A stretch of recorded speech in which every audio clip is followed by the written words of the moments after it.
যেটা সবাই বেরেস্তা বেরেস্তা বলছে, ওটা কিন্তু বেরেস্তা নয়, আর ওটা গোলাপের পাপড়ি, লালটা গোলাপের পাপড়ি।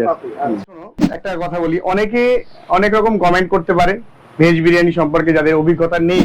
এটাই যে পনিরটা পুরোটাই ফুল ক্রিমের, যার জন্য সেই রসগোল্লার মধ্যে ফিল করা হয়। পনিরটা খুব ভালো। তাই নিরামিষ রান্না হয়, তারা জানবে নিরামিষে কতটা খরচা, আমিষে কতটা খরচা। এটা হচ্ছে বিরিয়ানি, দেখতেই পাচ্ছ তোমরা। এখন রাত হয়ে গেছে।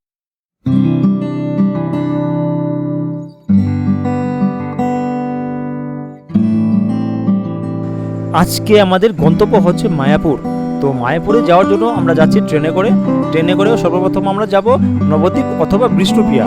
সেখান থেকে আমরা টোটো ধরে যাব মায়াপুর বা বড়াল ঘাট। তো সেই ঘাট থেকে আমরা সেই গঙ্গা পার হবো, গঙ্গা পার হয়ে তাহলেই হচ্ছে মায়াপুর। তারপরে তোমরা টোটো ধরেও যেতে পারো, হেঁটেও যেতে পারো। যেহেতু আমরা ভিডিও করছি তাই আমরা হেঁটে হেঁটে আমরা সেই দোকান বন্ধ যাব, আর তোমাদেরকে কিছু মন্দির দর্শন করাবো। আর পাশে দেখতে পাবে অনেক হোটেল আর অনেক দোকান। সেখানে তোমরা হোটেলে তোমরা থাকা খাওয়ার ব্যবস্থা আছে, কম খরচে তোমাদের হয়ে যাবে। আর নিচের যে দোকান, সেখান থেকে তোমরা কম দামে ঠাকুরের জিনিসপত্রগুলো কিনতে পারবে।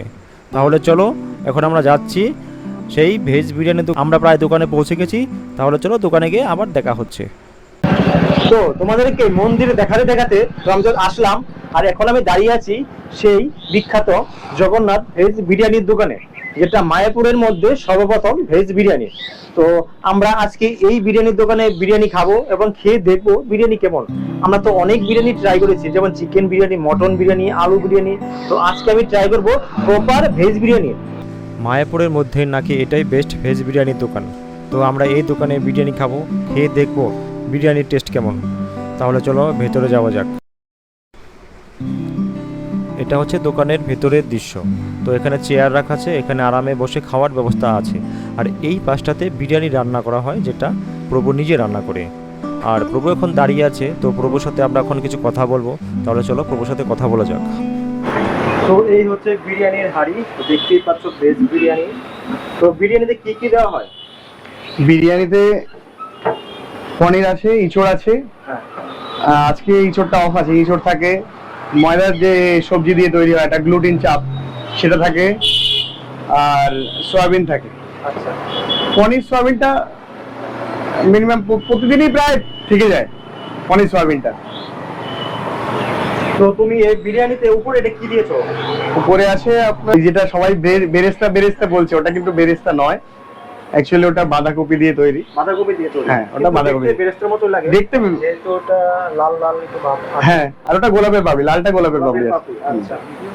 লালটা গোলাপের পাপড়ি আছে। কোনো ফুড কালার তো দেওয়া হয় না? না, আমাদের কেশর এখানে আছে, ওটা আমরা আগের দিন রাত্রে ভিজিয়ে দিই। আর এখানে পনিরটা কি নিজেরা তৈরি করো? না, পনির মায়াপুরে এখানকার আমাদের সামনেই ঘোষপাড়া, এখানে যত গরু দেখছেন, গোমাতা দেখছেন, সব এখানকারই।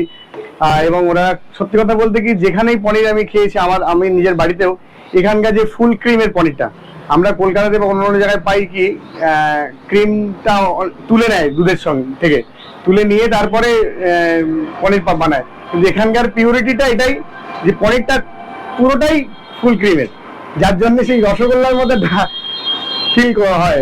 পনিরটা খুব ভালো। এখানে বিরিয়ানির দাম যেমন, শোনো একটা কথা বলি, অনেকে অনেক রকম কমেন্ট করতে পারে ভেজ বিরিয়ানি সম্পর্কে যাদের অভিজ্ঞতা নেই, তারা অনেক কমেন্ট করতে পারে। কারণ যারা অ্যাকচুয়ালি ভেজিটেরিয়ান, যাদের বাড়িতে প্রায় নিরামিষ রান্না হয়, তারা জানবে নিরামিষে কতটা খরচা, আমিষে কতটা খরচা। এটা যারা বাড়িতে কিছু 2-3 দিন অন্তত নিরামিষ হয়, তাদের মায়েরা জানবে যে অন্তত নিরামিষের খরচাটা কত, নিরামিষের রান্না করতে গেলে কি খরচা হয়। তো সুতরাং নিরামিষে তো একটু খরচা বেশি হবে, কারণ অয়েলটা আপনি দেখছেন বেস্ট চয়েস বা আপনার ওই সানফ্লাওয়ার অয়েল ইউজ করতে হয়, কোনো পাম তেল বা অন্য তেলে আমরা কোনো কিছু ভাজিও না। আর কারণ এখানকার মায়াপুরের যারা বাসিন্দা আছে, যারা রেগুলার এখানে আমার কাস্টমার। বিরিয়ানি তৈরি করে কে? আমি নিজে তৈরি করে, যার জন্য হয়তো সাফিসিয়েন্ট মানুষকে দিতে পারি না, প্রচুর মানুষ ফিরে যায়। হ্যাঁ, হেল্পের জন্য 2-3 জন লোক আছে, তারা সব রেডি করে। আমাদেরকে দেখান যে কোনটা কত দাম। এটা 100 টাকা আছে। 100 টাকা? হ্যাঁ। আর এই ছোটটা আছে 50 টাকা, 500 ml, 1000 ml আর 500 ml।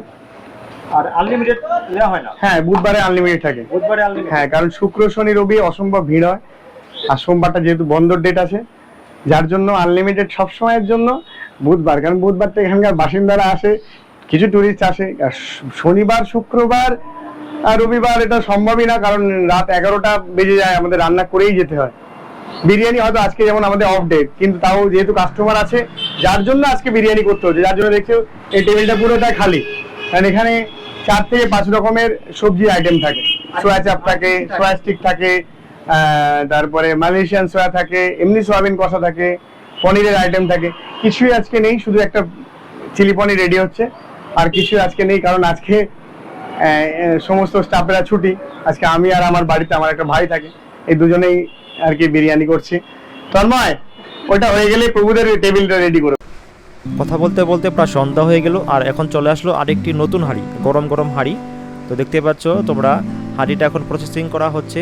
তো আমরা এই হাঁড়ি থেকে আজকে খাবো। যেহেতু আমরা ভিডিও করছি, তো আমাদেরকে প্রভু বললেন যে তোমরা একটু দেরি করে খাও, কারণ নতুন একটি হাঁড়ি আসছে, সেটা থেকে তোমাদেরকে দেবো। আগের হাঁড়িতে বিরিয়ানি ছিল না, তাই আমরা আগে খেতে পারিনি। তো এখন হাঁড়িটি খোলা হচ্ছে, দেখতে পাচ্ছ। বিরিয়ানির উপরে যে বেরেস্তার মতো দেখা যাচ্ছে, সেটা আসলে গোলাপের পাপড়ি ও বাঁধাকপি দিয়ে তৈরি। তো তারা দারুণভাবে এটা সাজিয়ে রেখেছে, আর দারুণ একটি স্মেলও বেরিয়েছে, আর প্রচুর তারা ঘি ইউজ করে এখানে। তো আমরা এখন খাবো, খেয়ে দেখবো বিরিয়ানির টেস্ট কেমন। তো তোমরা সঙ্গে থাকো আর দেখতে থাকো। তো আমি আমার লাইফে ফার্স্ট টাইম ট্রাই করে যাচ্ছি ভেজ বিরিয়ানি, পনির, সয়াবিন, আলু।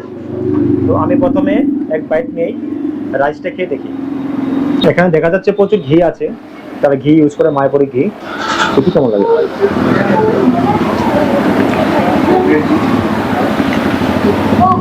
সয়াবিন, পনির দেখে দেখি।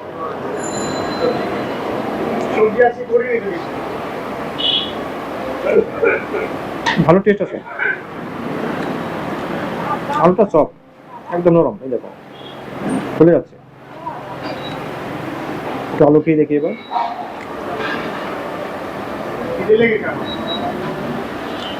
ভেজ বিরিয়ানি হিসাবে ভালো, আমার কাছে ভালোই লাগছে।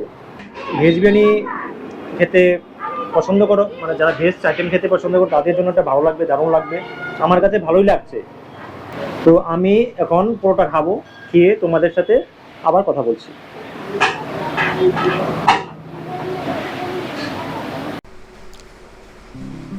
একটা জিনিস তোমাদেরকে দেখাচ্ছি, দেখো আমার খাওয়া প্রায় কমপ্লিট, আর তারা কী পরিমাণ ঘি ইউজ করে, আমার পুরো হাত ঘিয়ে ভরে গেছে। আর একটা সয়াবিন থেকে দেখো কী পরিমাণ ঘি বের হয়, তোমাদেরকে দেখাচ্ছি। এই দেখো কী পরিমাণ ঘি বের হয়। তো আমার কাছে সত্যি বলতে দারুণ লাগছে খেতে। এই ভেজ বিরিয়ানি এত সুন্দর সুস্বাদু হবে সেটা আমি না খেলে বুঝতেই পারতাম না। তো ভেজ বিরিয়ানি এটা আমার লাইফে ফার্স্ট টাইম ছিল। তো আমি খেয়ে আমার খুব ভালো লাগছে। তো খাবারের স্বাদ খুবই সুস্বাদু। আর আলুটা একবার দেখো কতটা নরম, মুখে দিতেই গলে যাচ্ছে।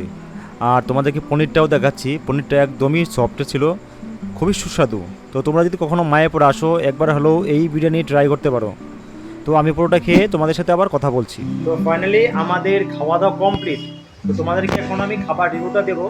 তো আমি মিথ্যে কথা বলবো না, মায়াপুরের মতো পবিত্র জায়গায় বসে খাবার খেয়েছি, এটাই আমার কাছে ভাগ্য।